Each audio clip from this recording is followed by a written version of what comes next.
Okay, good afternoon everybody. Welcome back to my shop. This afternoon I am going to be making some cabs out of that beautiful mahogany obsidian I showed you earlier. That has not only mahogany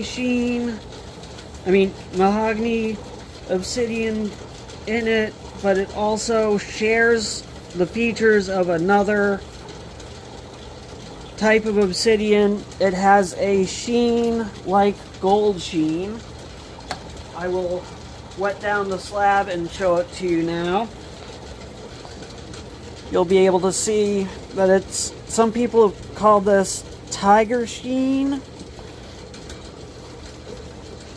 but it doesn't really show all that good on camera right now. But when I start cutting this stone, you'll be able to see it probably much better. It has like gold sheen veining running through it. Now I did a little bit of work on this already. I popped the splatter shield off of my jewel tool, and what I am doing now is I am going to convert it from a grinding unit into its other form as a stone cutting unit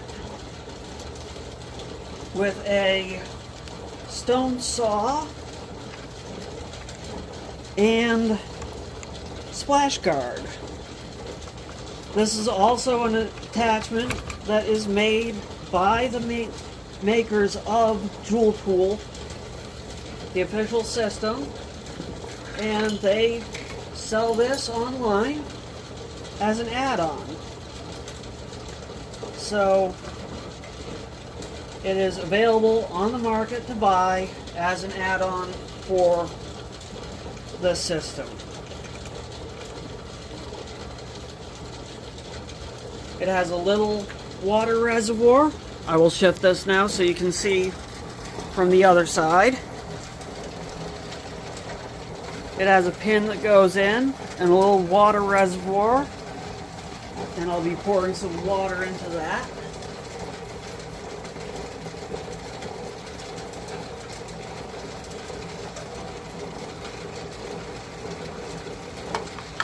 So it comes up the blade a little bit,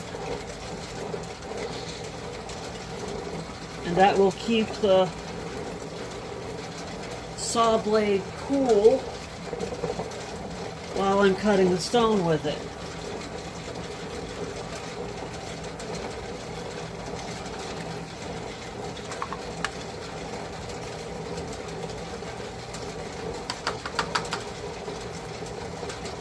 Okay. So now that I've put that in place, I'm going to pop the saw platform on. This whole lower housing is 3D printed, and you can see they've got her slogan written on it, or imprinted on it in the pattern that says "No pushy." Remember, that's one of the things she says in her videos, to not put pressure on the stones. Excessive pressure will ruin your wheels, will ruin the saw blade, will cause a lot of damage to your system. So just one of the things she says is no pushy. Just take it easy, take it slow, minimal pressure, and it will get the job done.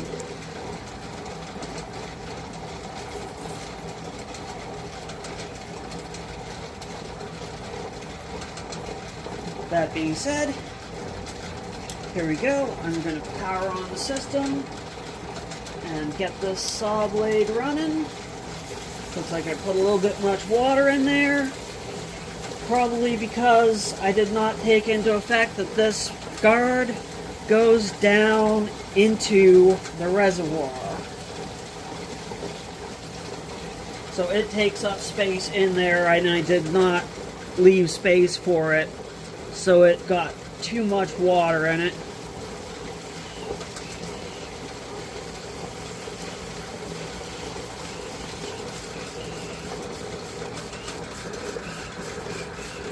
There we go, that's better.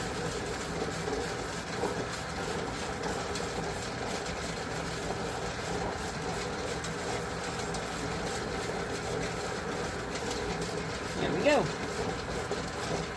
This is actually my first time using this, but I have used stone saws before, so here we go.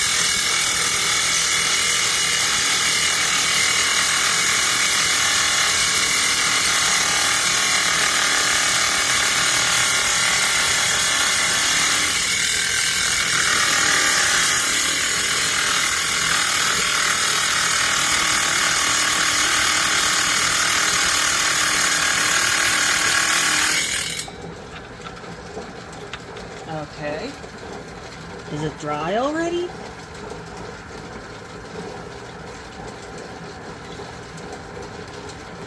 Well, that's not good.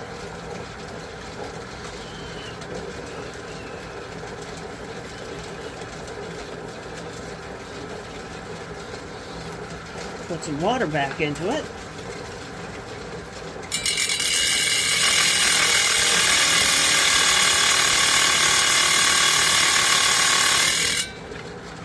There we go.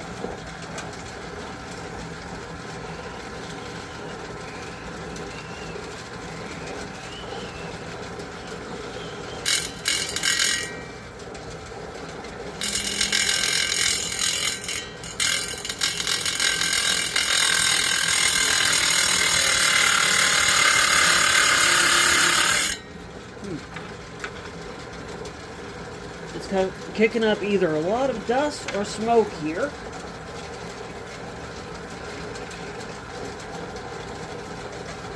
I'm going to add a little bit more water.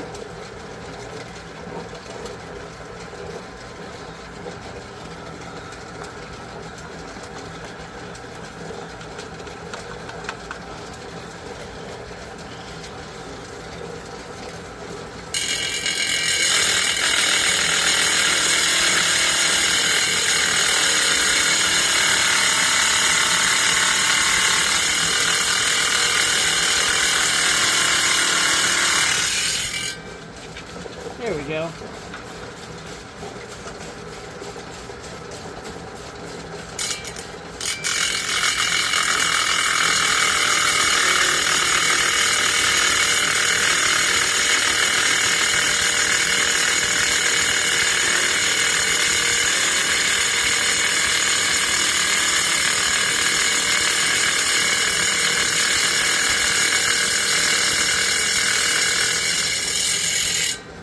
Now that I've got the right amount of water in here, this thing's working really good.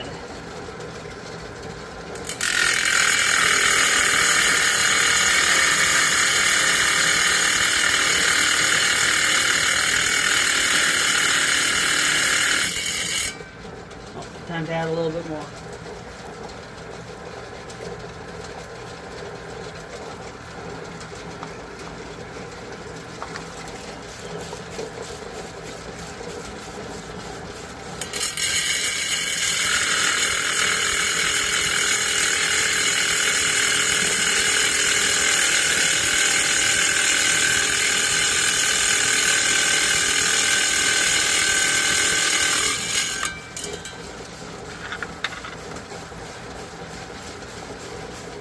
Now I'm going to take some of this extra material off, and that'll cut down on the amount of grinding we have to do later on.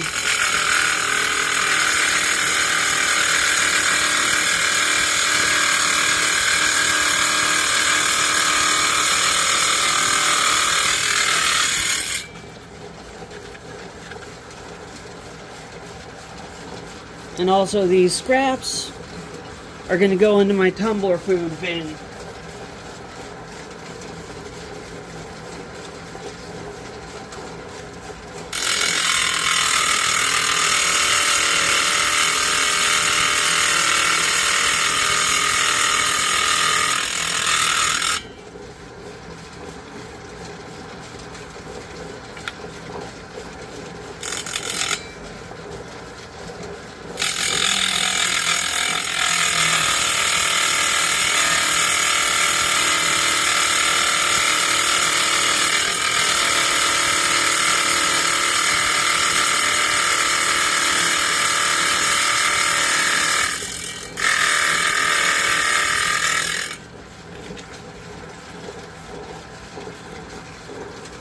because when you're working with obsidian, do be very careful. It is glass.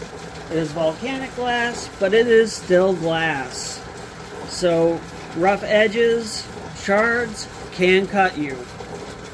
I'm not bleeding yet, just a warning.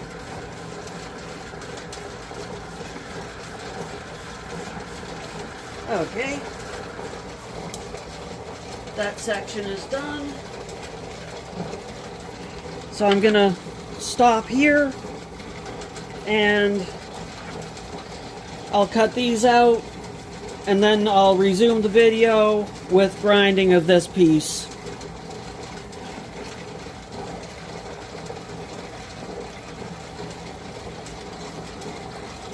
It'll just seem like an instant for you. It'll probably be 15 minutes for me. Okay, now that I've got the jool tool set back up to its original settings, and I've got all the pieces cut up, I can start with the work on this cabochon. This will be a cabochon that will be made for jewelry, so it will be domed. There will not be any flat edges or any flat spots or anything on the stone, and it will be nice and highly polished when I am completed. So I'm going to start out first with my extra coarse to get it to the right shape, of course, and that's going to be at high speed. But before I start on that, when you remove your saw blade, make sure you wipe it down and get it nice and clean, and then dry it off. You don't want it to rust.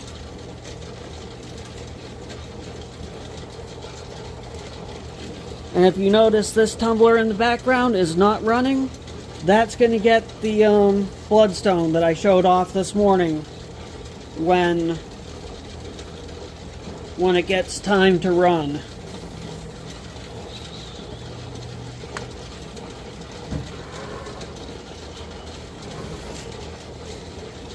So, there we go. Now, let's get this puppy fired up and get this stone shaped so we can see what it looks like. Now I'm just gonna start with, dip the stone, rounding out the top.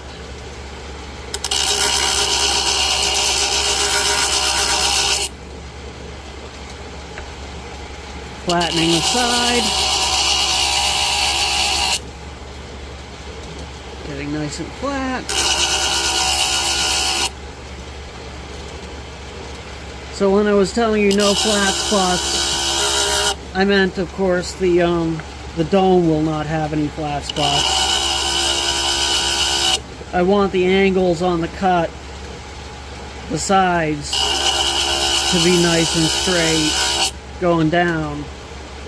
But I don't want there to be flat spots where I want the stone domed.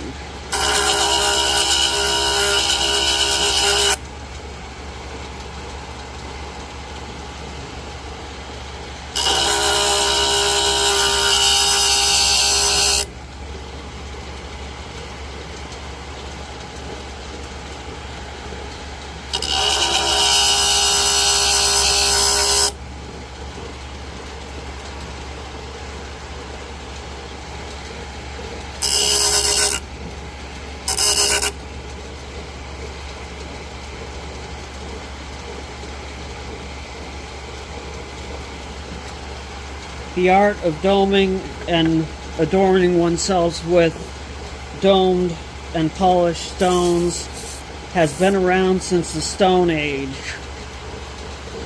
And we may have put our turn on it, our spin on it, but it's been around much longer than any equipment that we've come up with.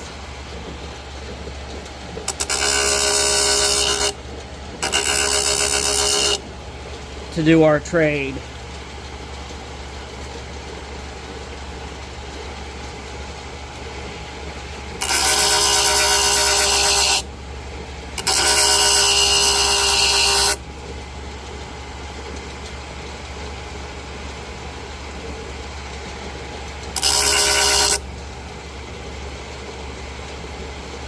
The first pieces were probably just simply made by rubbing one rock on another rock that was harder,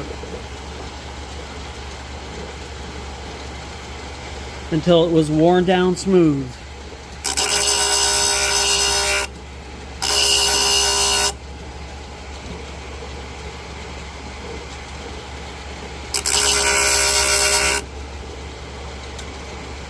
And that's basically the essence of the Mohs hardness scale right there.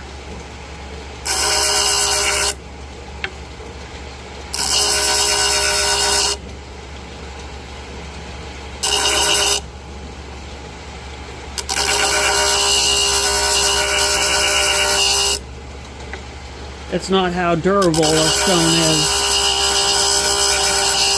It's whether this stone can scratch that stone.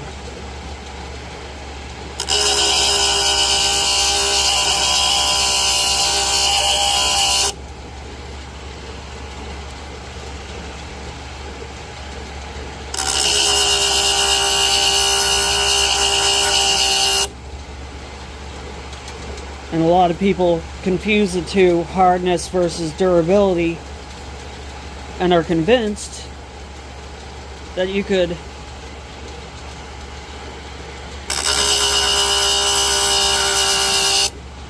hit a diamond with a hammer, and because it's the hardest stone on the planet, natural stone on the planet, it would be impossible to break it. But that's a test of durability, not of the hardness of the stone. Even diamonds have cleavage lines in the stone that if you tap it along the line, it'll cleave the stone right in two perfectly down that line.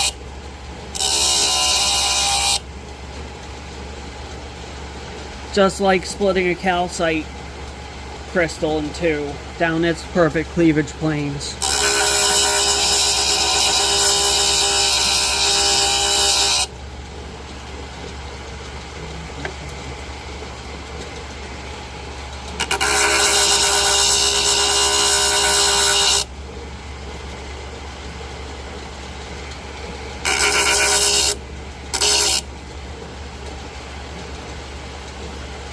And I'm basically doing this until the silver lines that I put on it with the marker have disappeared. So I'm almost there.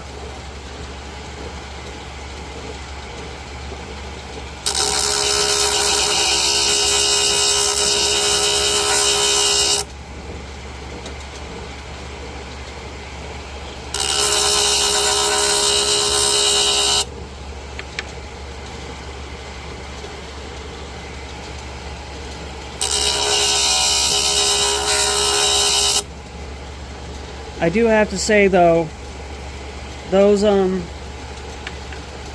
Larimar pieces that I completed yesterday were quite surprisingly good for me. I have not cut stone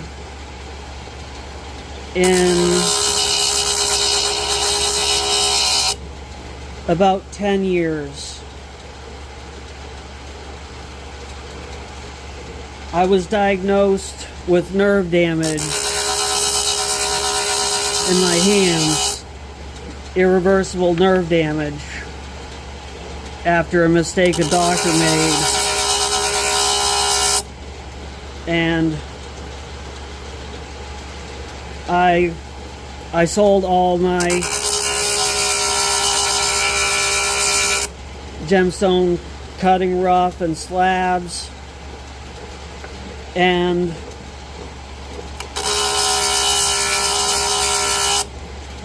basically assumed I'd never be able to cut a stone again.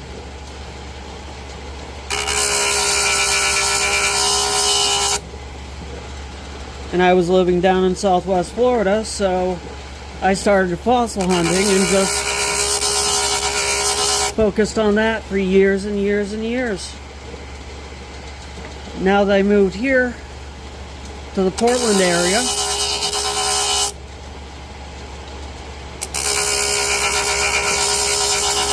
I decided to give it another try. And after all these years, to just try to pick it up again and see if I could do it. Because fossils in this area are restricted.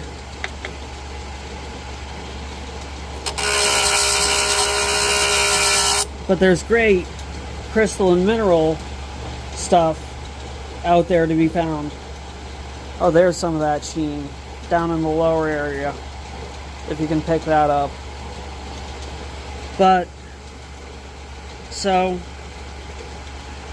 I decided to try it, and that was my first 2 stones that I had attempted to cut since my diagnosis with the nerve damage.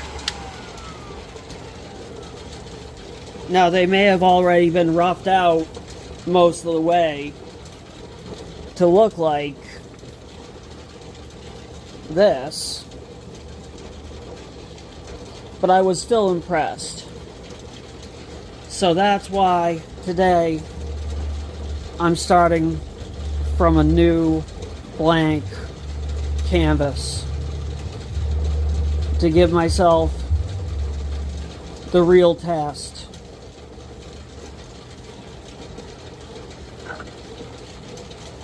It's given me the courage to try picking it up again. Sorry if I'm stuttering a little there, but it's just, I'm nervous. I'm hopeful. And I want to give it a try, and I want to share that with you. So here we go. I'm going to take a look at this and see which side I think I'm going to cut from.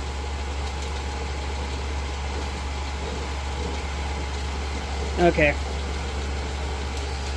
Here we go.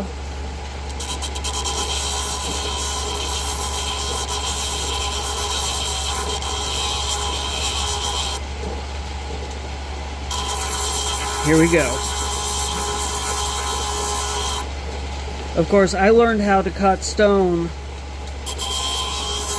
on wheels with a DOP and DOP wax.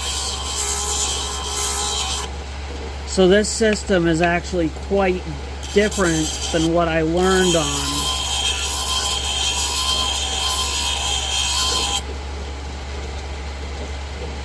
But it pretty much uses the same principle.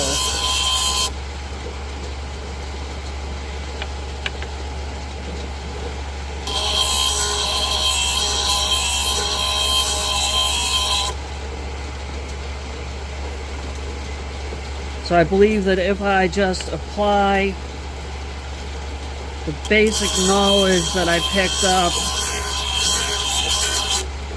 back in the day to what I'm doing now,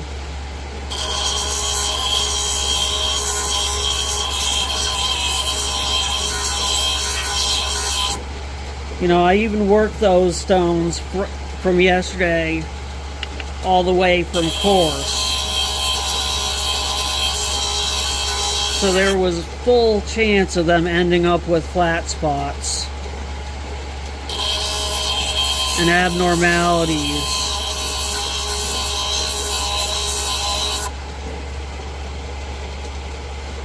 From me working them.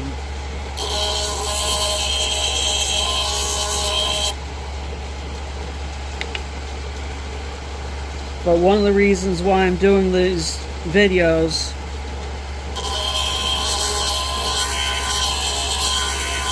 is to share my journey wherever it goes. if I can't cut stone, there's still other things I can do. And then I know I just have to accept that. But I have hope that I won't have to.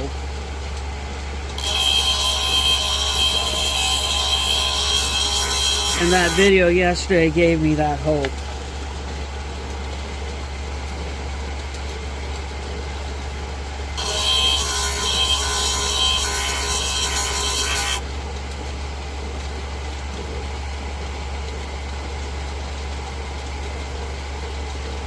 Even though I spent so many years believing that I never would.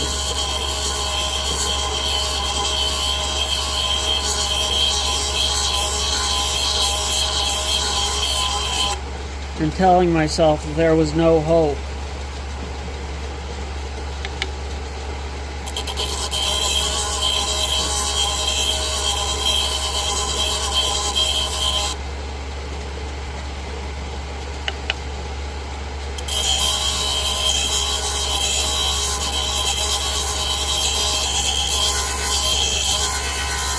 So I hope I'm able to share some good news with you today.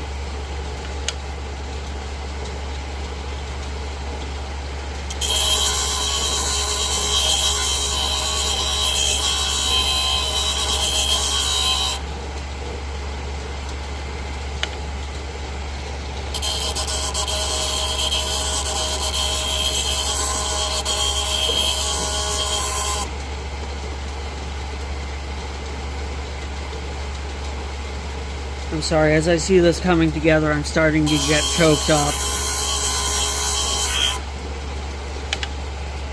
You can see the shoulders starting to come down. The edges are starting to come in on the top.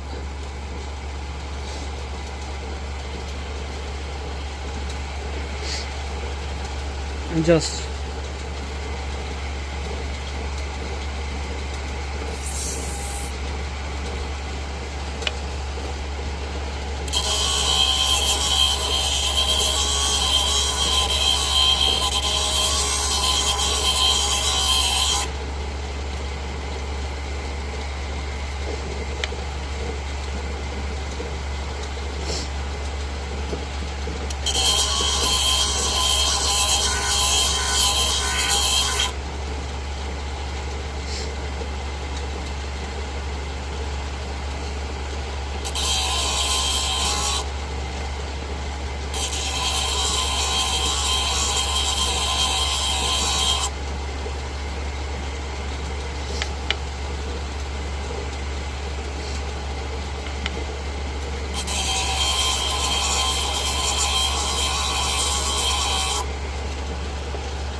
needs to come down lower, but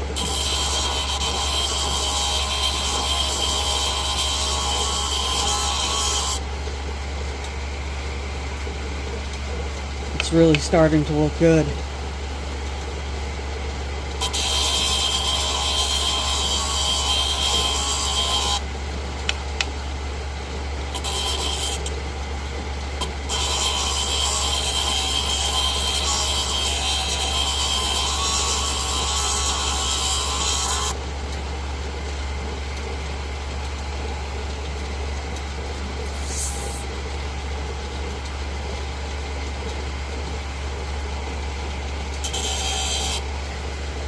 Oh, I'm running on high. I need to slow it down. There we go.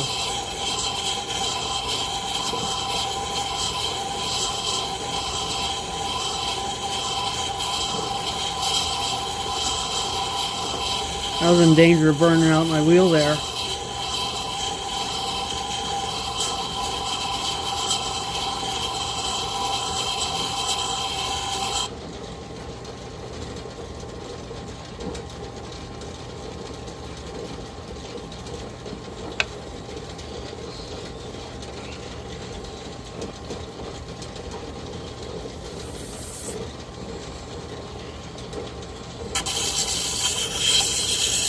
I'm going to do the back.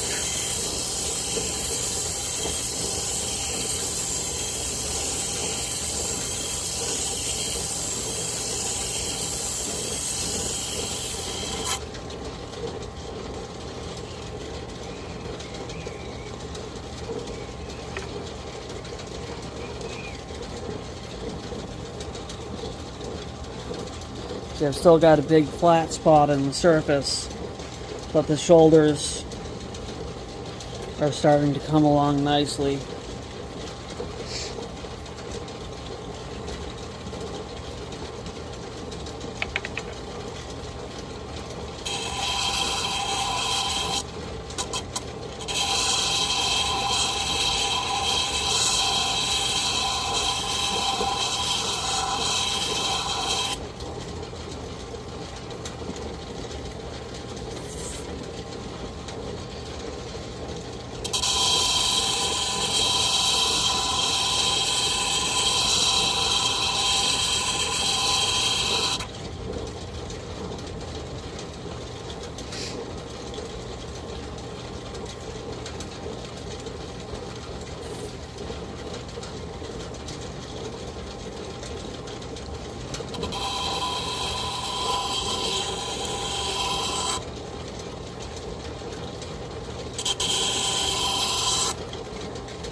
Need to get the shoulders down all the way around.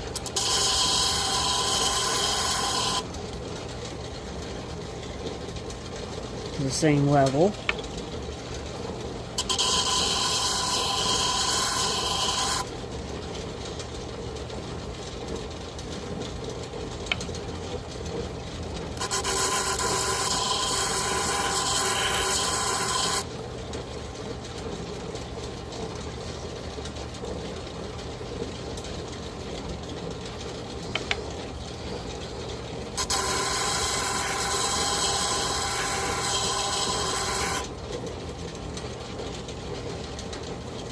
Me and my father got into this together. We did it as a father-son thing in Fort Lauderdale when we lived there.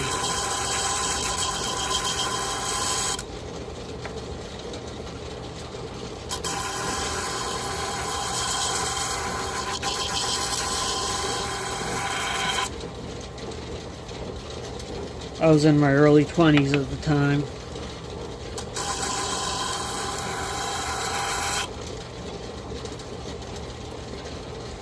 We joined up at the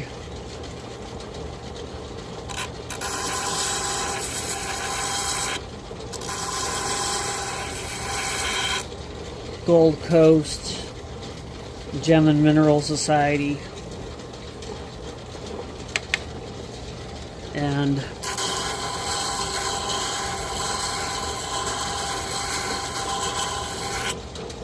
we went to some meetings there and learned that they had a shop. And after going for a while,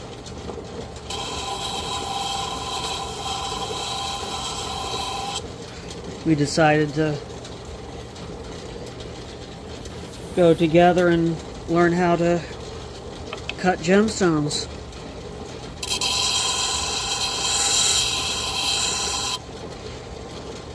Well, the first anniversary of his death just passed last month, and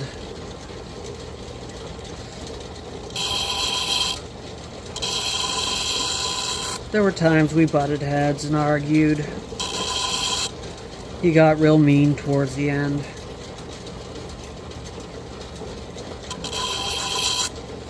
And even though he taught me things, he would never listen to my suggestions because my ideas couldn't be any good. But I still think about times that we went places together and the things that we did and the fun we had.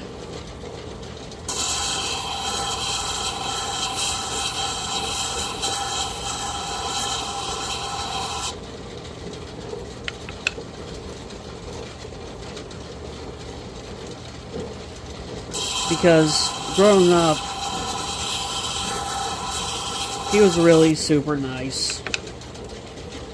He always got me everything I needed growing up. I always had everything I needed. I may not have had everything I ever wanted, but I always had everything a child needed growing up. My parents both saw to that.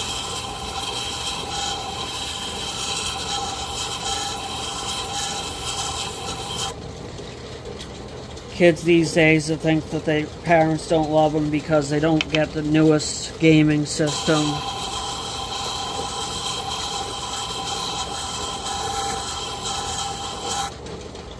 Or things like that. I don't like that. I wouldn't put up with that if it was my child.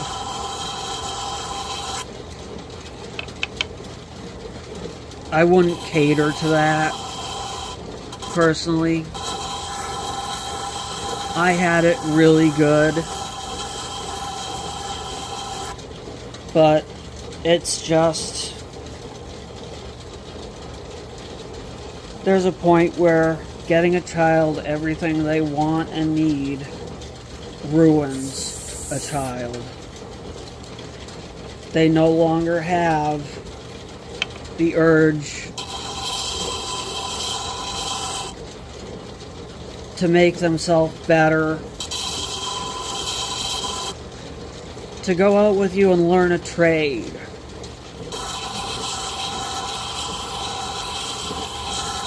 like the lapidary art, to go to college and get a degree that they could actually use to earn an income that they could live off of. I'm not talking about a degree that would never be able to be used, like some of those college in the box things, you know, online degrees that take up all your time and then nobody accepts them.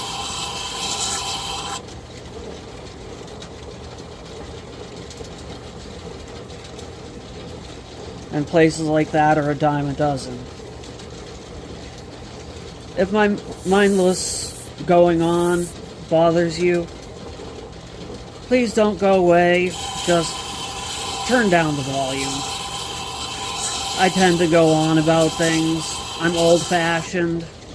I have a lot of opinions, and if they're not along with the lines with your opinions, you can take them with a grain of salt.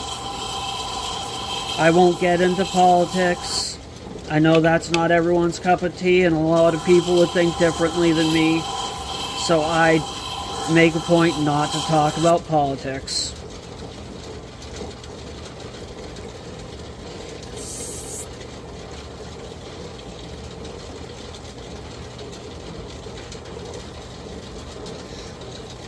So I like to look with a hopeful gaze towards tomorrow. And that's all I'll say. As you can see, the flat spot on the top is shrinking.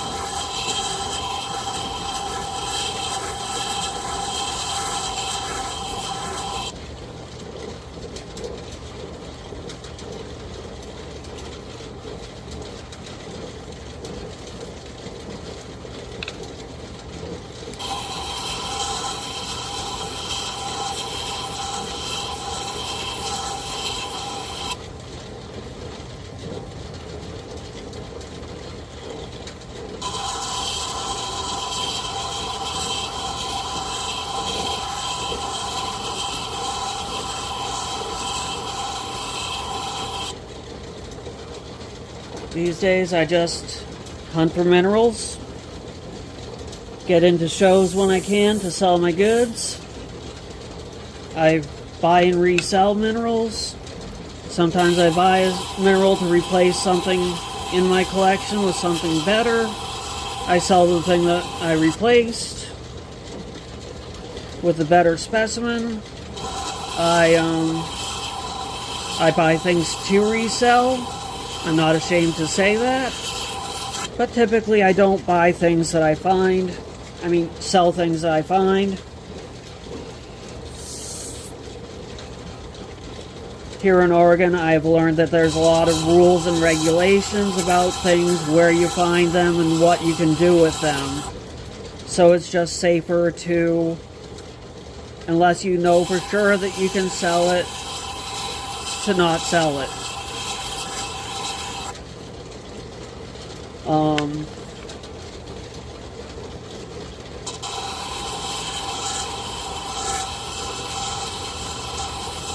Stuff on BLM land, I know there's ways around it. I have not learned yet enough about it to know what's what on the rules and regulations. So I'm still learning.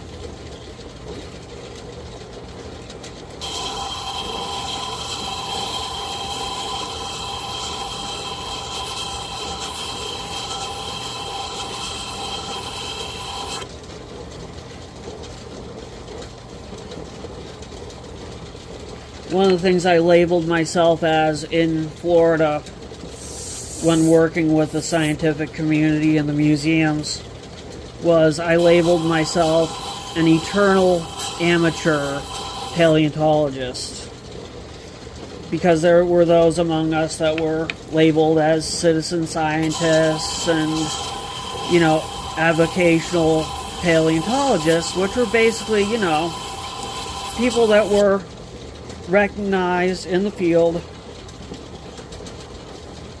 as having knowledge that was on par with some of the professionals, like myself, but didn't have the paperwork, the documentation, the degree to back it up. And that's what they came to label us as. But me, I'm one of those people. I'm humble. And being who I am, I realized that there was never going to be a point at which I knew everything. Never. So therefore, I'm an eternal amateur. Because there's always things, the lineage of this is changing. The scientific name of this is changing. We made a discovery about that. It's no longer this, called this, it's that. It's now this creature's descendant, or it led to this one, not that one. So, it's just one of those things. I'll never know it all. So it's better just to claim I don't know. And stay as an amateur.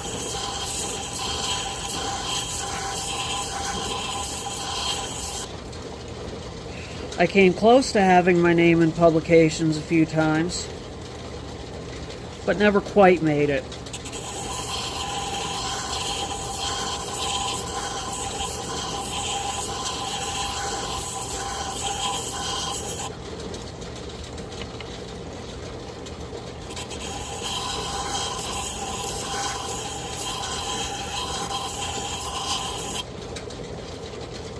Probably still have some things the museum might like, but all the people I worked with and had connections with have retired. So I've kind of become a fossil in the field.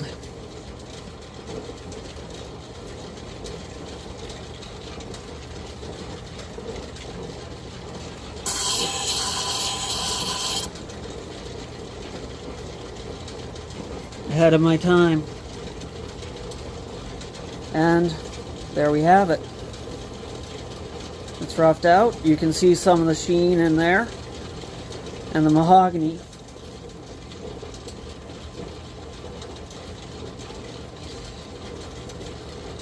And now I think I'll cut through the other steps here and just show you the polishing afterwards. It's been 35 minutes in this stage doing that much, but thank you for being with me on this trial of sorts of reassessment of self and personal victory over past trauma.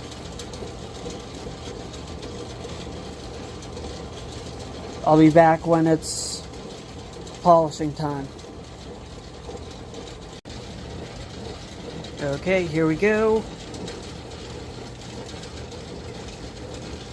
Moisture is evaporating off the stone here. This is what it looks like now that I've gotten through all the diamond grinding steps. My next step here is the step 1, 3000 diamond polish step. So here we go, time to polish it up.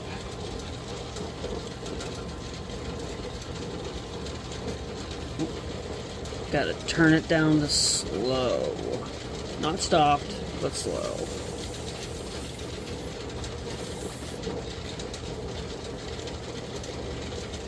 About there. Let's get this.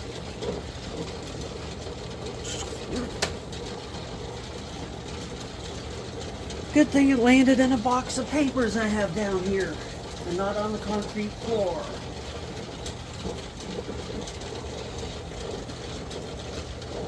It's always best to work over carpet.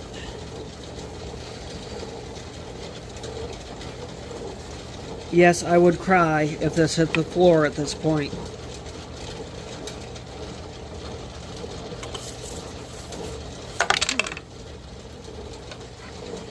Which it really, really wants to.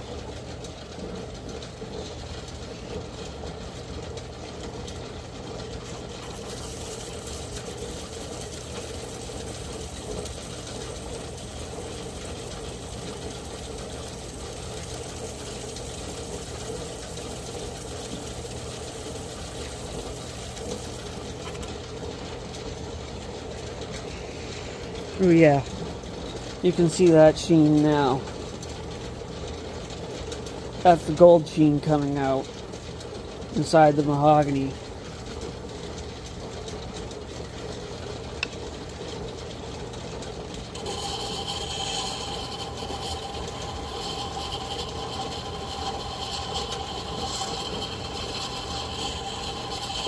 And you can probably see why I picked this stone as the candidate for my first stone after such a long period of dealing with that traumatic past event.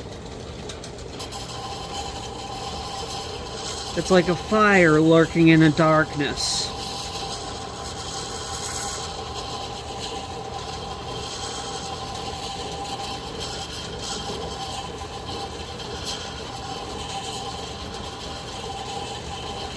Deeper than the embers that smolder.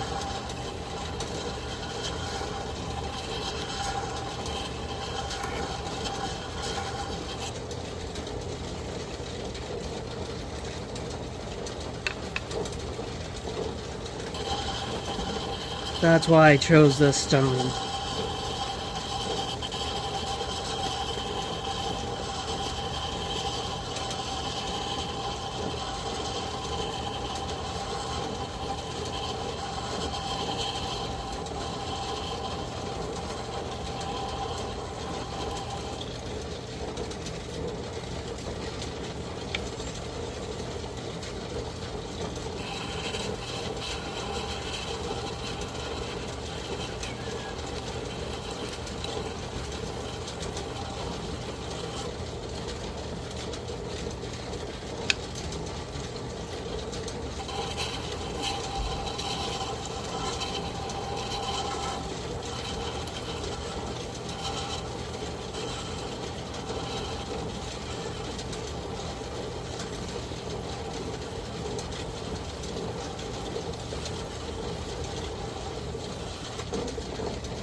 Sorry for the short pause there. I had to attend to something. I'm now about to start step 2 at 8,000. This is it with just a little bit of moisture on it. And you can see that fire coming out in it.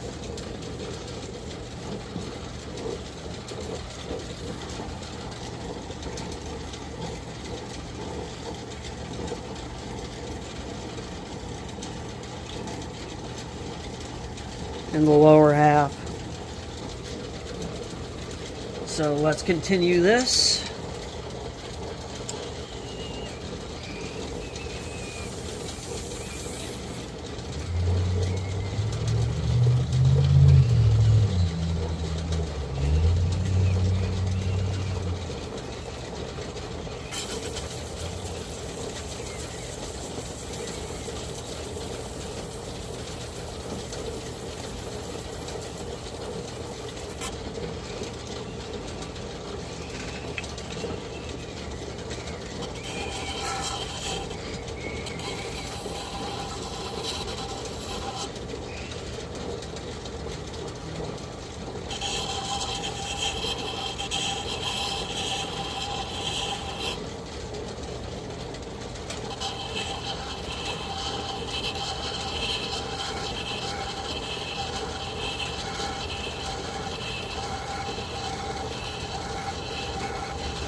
Okay.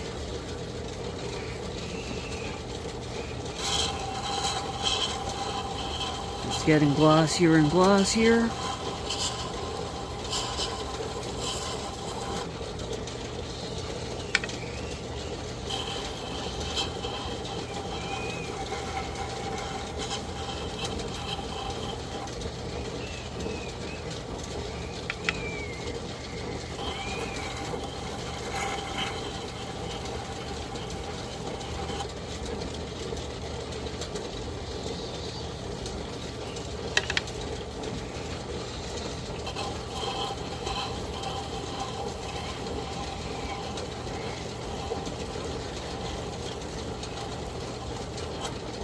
I know if you're wondering where all that talk went, it's now, my project is coming to its fruition, and I am just watching and almost holding my breath at this point. I almost can't believe this is happening.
There it is under 3,000 grit.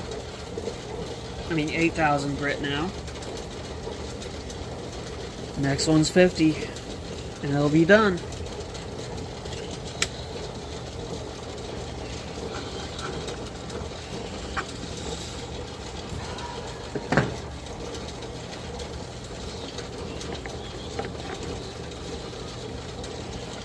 $50,000, people. The final step.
I know, it's like, it feels like glass, and it's like, it is glass.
Pardon me.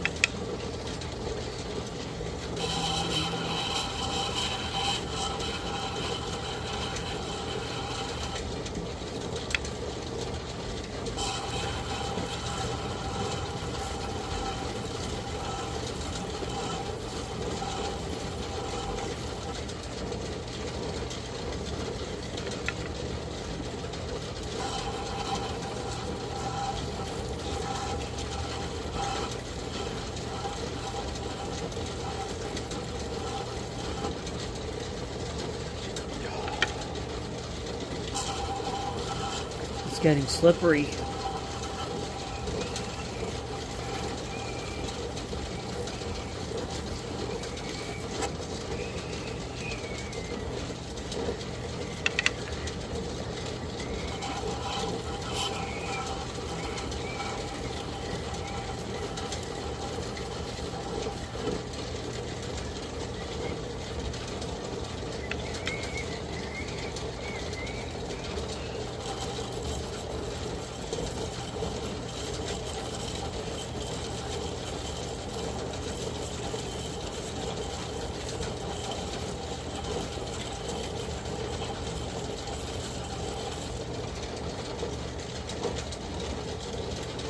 And there it is.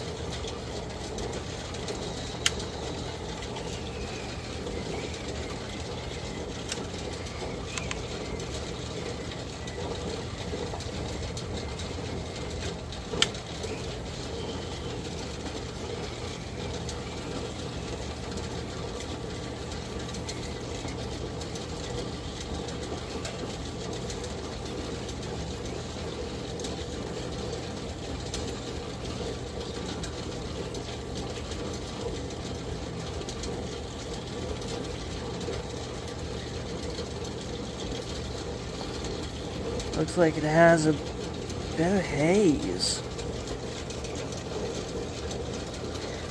I heard some scratching when I was using this. I wonder if sand got on it somehow from the water I'm using.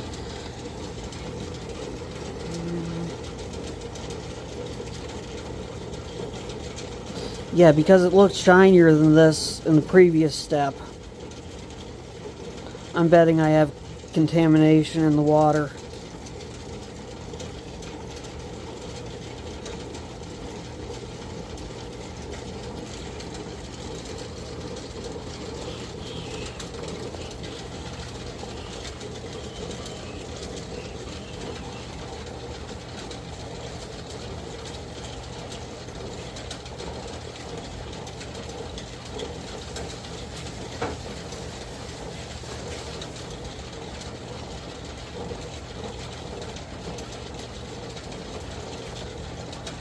I am going to clean out my water bowl, clean out my brush, and repolish this, and redo the polishing steps, and I will take pictures when it is done. But I succeeded in doing the cab. The dome is perfect. It's just the polish is subpar. So I've got an issue with my diamond polish steps. So I'm going to eliminate the steps that might be affecting it and redo the steps. And I will take pictures or video showing off the cab and attach it after this section. It will look seamless. But I will do the process in between and attach it right at the end here. Well, I'm standing here at my cellar stairs in the sun spot here to show off the stone. Unfortunately, there's something wrong with my machine and the discs.